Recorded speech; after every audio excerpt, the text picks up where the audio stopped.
Subscribe कीजिए हमारे channel को और बेल आइकन को दबाइए हमारी लेटेस्ट भजन की वीडियो सुनने के लिए। आज मैं आपको संतान सप्तमी व्रत कथा सुनाने जा रही हूँ।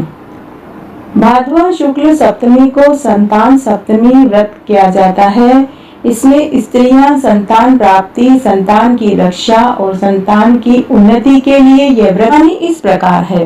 अयोध्या के प्रतापी राजा का नाम नहुष व उनकी रानी का नाम चंद्रमुखी था। उसी नगर में एक ब्राह्मण था जिसका नाम विष्णुदत्त व उनकी पत्नी का नाम रूपमती था। रानी चंद्रमुखी व ब्राह्मणी रूपमती पक्की सहेलियां थी। एक दिन दोनों सखियां सरयू नदी के किनारे टहल रही थी। तब उन्होंने देखा कि बहुत सी स्त्रियां सरयू नदी में स्नान कर रही थी और मंडल बनाकर शिव और पार्वती की मूर्ति बना करके पूजा कर रही थी। पूजा में शिव जी के नाम का डोरा लेकर हाथ में बांधकर संकल्प भी ले रही थी कि उम्र भर तक वो ये व्रत करती रहेंगी। तब रानी चंद्रमुखी ने अपनी सखी रूपमती से पूछा कि अरे सहेली, ये स्त्रियां यहाँ क्या कर रही है और ऐसा करने से क्या फल मिलता है?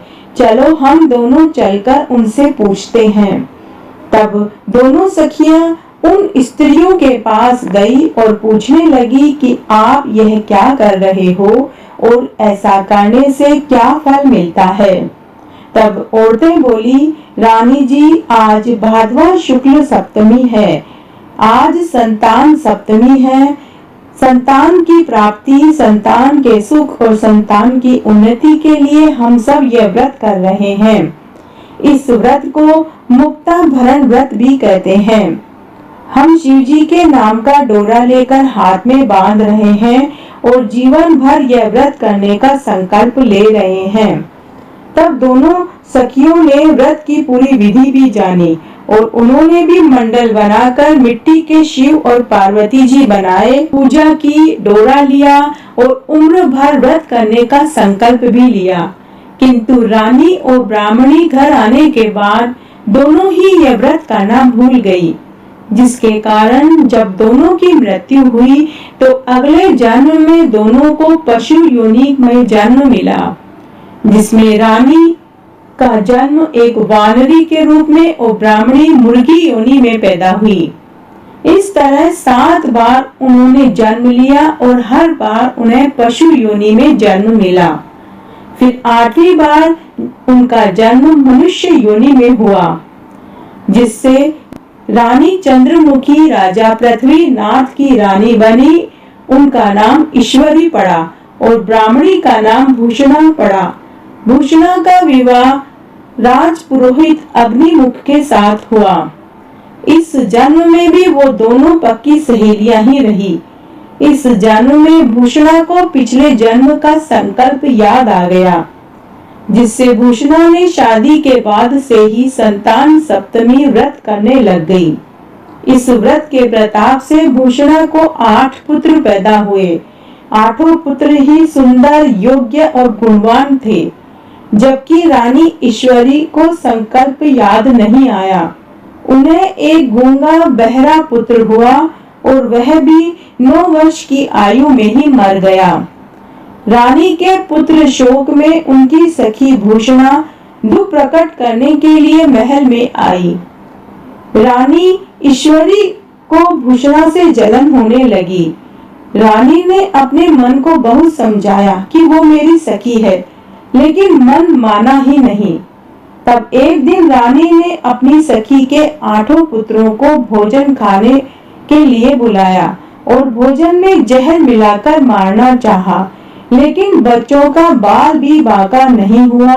यह सब संतान सप्तमी व्रत के प्रताप से हुआ। अब तो रानी को और भी जलन होने लगी। रानी ने नौकरों को बोलकर सरयू नदी में भूषणा के 8 बच्चों को धक्का भी दिलवाया, लेकिन बच्चे व्रत के प्रताप से फिर बच गए। फिर रानी ने जल्लादों को कहकर कत्ल का हुक्म दिया। जल्लादों ने आज्ञा पालन का बार बार प्रयास किया, लेकिन हर बार बच्चे बच जाते थे। वो ये सब संतान सप्तमी व्रत के प्रताप से बच्चे बच जाते थे। अब रानी क्रोध, ईर्ष्या और जलन को भूलकर भूषणा को महल में बुलवाया और पूछा, भूषणा सच सच बताओ, तुम कोई जादूगरनी हो या कोई टोने टोटके करती हो या कोई जंतर मंतर जानती हो या कोई जप तप व्रत करती हो? मैंने तुम्हारे बच्चों को मरवाने का कई बार प्रयास किया, लेकिन हर बार तुम्हारे बच्चे बच गए। तब भूषणा ने पूर्व जन्म का वृतांत रानी को कहकर सुनाया।